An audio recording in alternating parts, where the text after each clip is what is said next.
What concerns me about I was the hockey. You got the hockey team. I didn't mean that. Hopefully that doesn't go in print in the Duluth paper. I didn't actually mean that. I've never been to Duluth, so I can't say that, to be honest.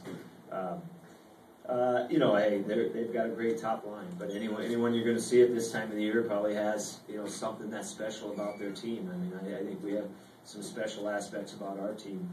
Their top line's very good. I think in the neutral zone, they're very good in their neutral zone defense.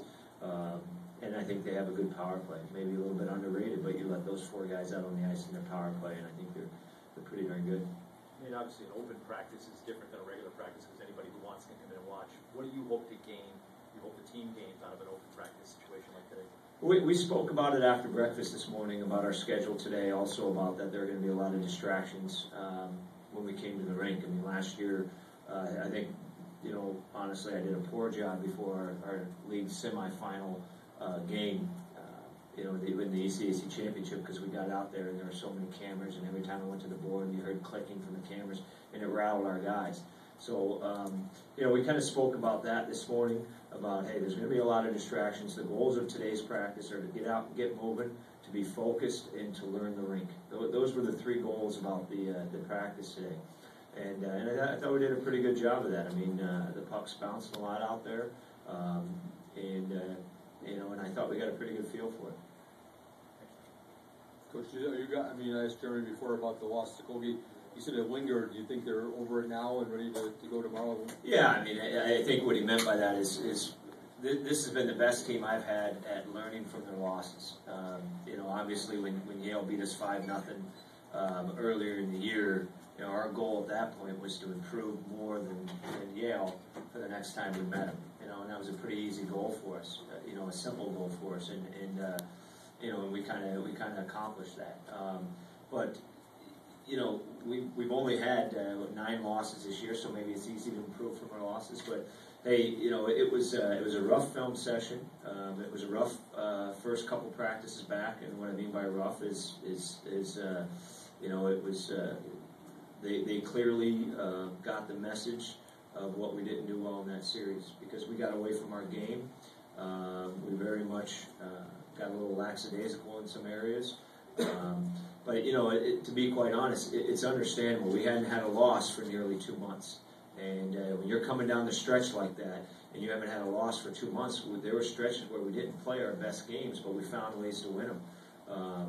But unfortunately, we lost a couple games there, and it was good for us. It was healthy for us, to be honest with you. I mean, it was really healthy. It was a good experience, and I think we learned from the experiences. Is the team more relaxed now? Maybe do they feel the pressure of being the top seed again? I don't think we ever felt the pressure. I think what we did is we got away from our game, and I think that's sometimes that can happen when you haven't lost a game for 2 months. You can start thinking maybe ahead of the process. You got to remember they're 18 to 22-year-old young men, and they haven't been through all the life experiences that maybe that we have, and so it's a little easy for them to look ahead. And I think that might have come into account. I don't think it was really feeling the pressure. Coach, when you look at on this team, on this roster, you have 2 sets of brothers, the Simpsons and then the Imposts. How did you end up getting the one when you got the other? Well, in both cases, we recruited the older brother first, and we discovered the younger brother through the recruitment of the older brother, basically. Both with John and Kyle, we very much wanted them as part of our program for who they were and what they bring to the table. And fortunately for us, John played on the same summer league team with Wayne. So when we were going out the summer before John was coming in, we wanted to watch him a lot, and we did. And all of a sudden we start watching. It's easy. They played on the same line. You start watching Wayne more and more and more, and hey, we better recruit Wayne. And the same thing happened with Matt and Kyle. Matt played on the same team as Kyle in junior hockey. We recruited Kyle. Kyle finished 3rd in the league in scoring in junior hockey. And then the more we started watching Kyle, wait a second, Matt's a ball player too. So that's kind of how that came about. Coach, when you look at this season, it'll sort of be viewed as the benchmark year when comparing Union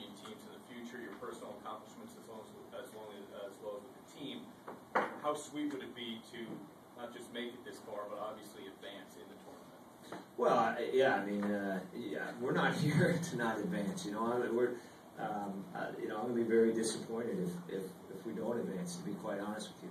That being said, this is the 8-9 game. I mean, this is the closest. You know, these are the closest. You know, supposed teams in the tournament here, based on the pairwise. So, you know. I don't think it's a benchmark. There's more this program has to offer. There's no doubt in my mind about it. You know, we have one senior in our top 7 scorers right now. So this team has a lot of improving. You know, and then the program still has a lot of improving. But you know, that being said, you know, it's not a consolation to get here. It's not a pat on the back to get here. You know, it's about we want to go out. We want to play our best hockey. And we want to advance. There's no ifs, ands, or buts about it. We feel that, you know, we love to advance and play for another championship and play for another trophy because that's what we want to do. Any questions for Coach Leaman? Thanks, Coach.